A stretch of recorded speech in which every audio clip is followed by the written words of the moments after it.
Assalamu alaikum, my dear students. I welcome you to the lecture number 17 of electric circuit analysis. Today we are going to study inductors and the current through inductors and energy stored in an inductor. Before following on to some problems, I would like you to please recall and remind that the current across an inductor is given by I is equal to 1 over L antiderivative of the voltage across it from time t naught to t plus the current stored in the energy stored in the form of current at time t naught. And mostly what we take is that current at minus infinity is 0. There was no previously charge stored in the inductor. Power across an inductor is given by power is equal to voltage, product of voltage and current. When we put in the value of voltage, we get LdI by dt into I. Similarly, if we want to find the energy stored across an inductor, it will be the antiderivative of the power value, which will be half Li square. And under DC conditions, please recall that I taught you in the previous lecture that an inductor acts as a short circuit. That means the voltage across the inductor is 0. So whenever we are encountering any DC conditions, we'll replace the inductor by a short circuit.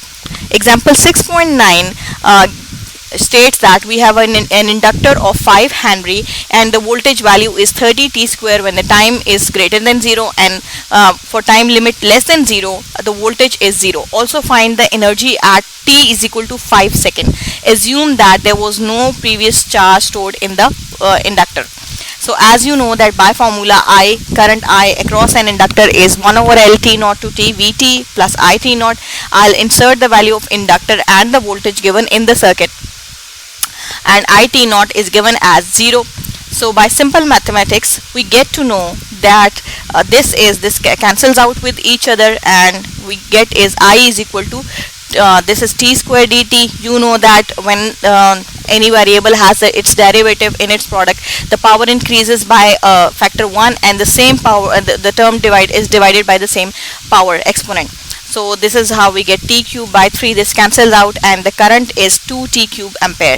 Now if we have to find the power, which is Vi, we insert the value of V and the value of I, and we get to know that 60 T5 is the power across this inductor. Energy stored can be found by two ways. One is the antiderivative of this value P dt, and by inserting it the value, simple mathematics, you know that 60 is a constant, the antiderivative won't apply on this since T has its derivative in its product. So the power will be increased 5 plus 1 and it will be divided by the same exponent, that is the power of t. So by inserting in value, time limit was 5 seconds, so 0 to 5 we get to know that the energy across this inductor is 156.25 kilojoule. There is another method as well by which we can find the energy across this inductor, which is 1 by 2 Li square.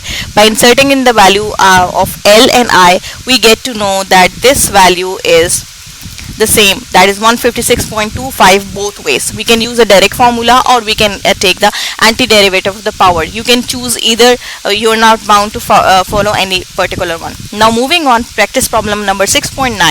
We are given a terminal voltage across a 2 Henry inductor, and this time we have been given that the current at time 0 is 2 ampere. Voltage is given. You have to find the current at time t is equal to 4 seconds. Moreover, we have to find the energy stored in it in the inductor at t is equal to 4 seconds. That is time t is equal to 4 seconds. So the equation for the current is the same as used in the previous example. We'll insert in the value of inductor, which is 2 Henry, and the voltage which was given in the question. So and plus I0 over here is given as 2 ampere. So 2 ampere is inserted in this equation, and we get to know that 1 over 2 10. Now this is a constant antiderivative. It will come out of the antiderivative, and 5 and 10 and 2 cancels out, become 5, 0 to 5. Now this is sum, so we have to apply the antiderivative separately, once on 1 dt and then on t dt plus 2 ampere. As you know that t has its derivative in its product, so the power the exponent will be increased by 1, that is t 1 plus 1 is square divided by 2, and over here 1 dt integral of 1 dt is t. The time limit is 0 to 4. We insert in the limits and get to know that this becomes 4 minus 0. This is t square, that is 4 square minus 0 square.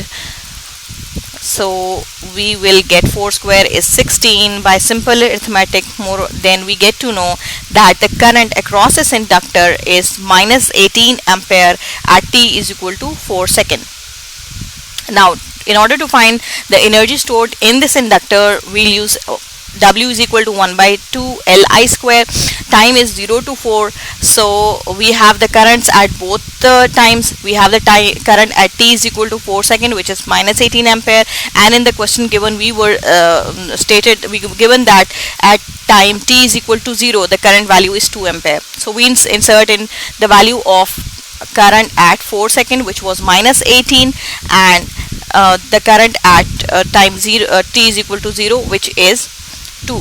So by inserting in the value, we get to know that the energy stored in this inductor is 320 joule. Now we'll move on to circuits with resistor, inductor and capacitors. And first of all, we'll study under DC conditions. You know that under DC conditions a capacitor is open circuit, however an inductor is short circuited. Example 6.10 give us a circuit in which we have all these three elements. We have a capacitor, an inductor, three resistances, and we have to find the current I, which is over here. We see that is the voltage across the capacitor.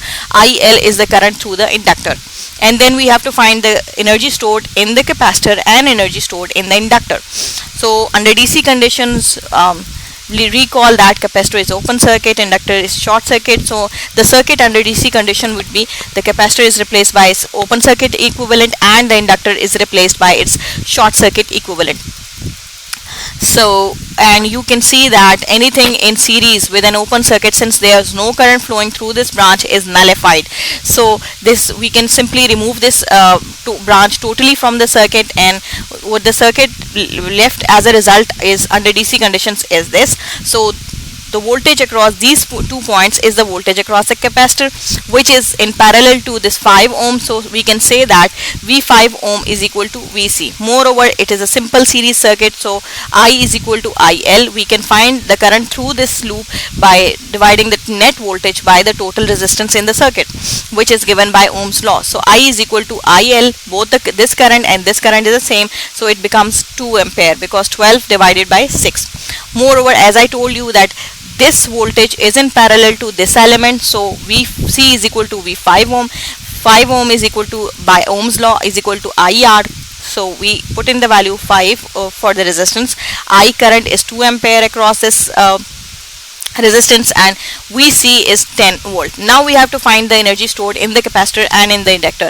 In the capacitor, by formula, it is 1 by 2 CVc square. By inserting in the value of capacitor and Vc, which was just found, we get to know that voltage, the energy stored in the capacitor is 50 joule. However, when we move on, VL is equal to 1 by 2 Li square. 1 by 2 we insert in the value of inductor, which is 2 Henry. The current which we just found is 2 ampere. So we get to know that the energy stored in the inductor is 4 joules. This is it for this lecture. Kindly try to solve questions related to this topic given in the exercise of chapter number 6. If you have any problem, please do let me know in the question answer session. Thank you. That is it from my end. I wish you best of luck. Take care.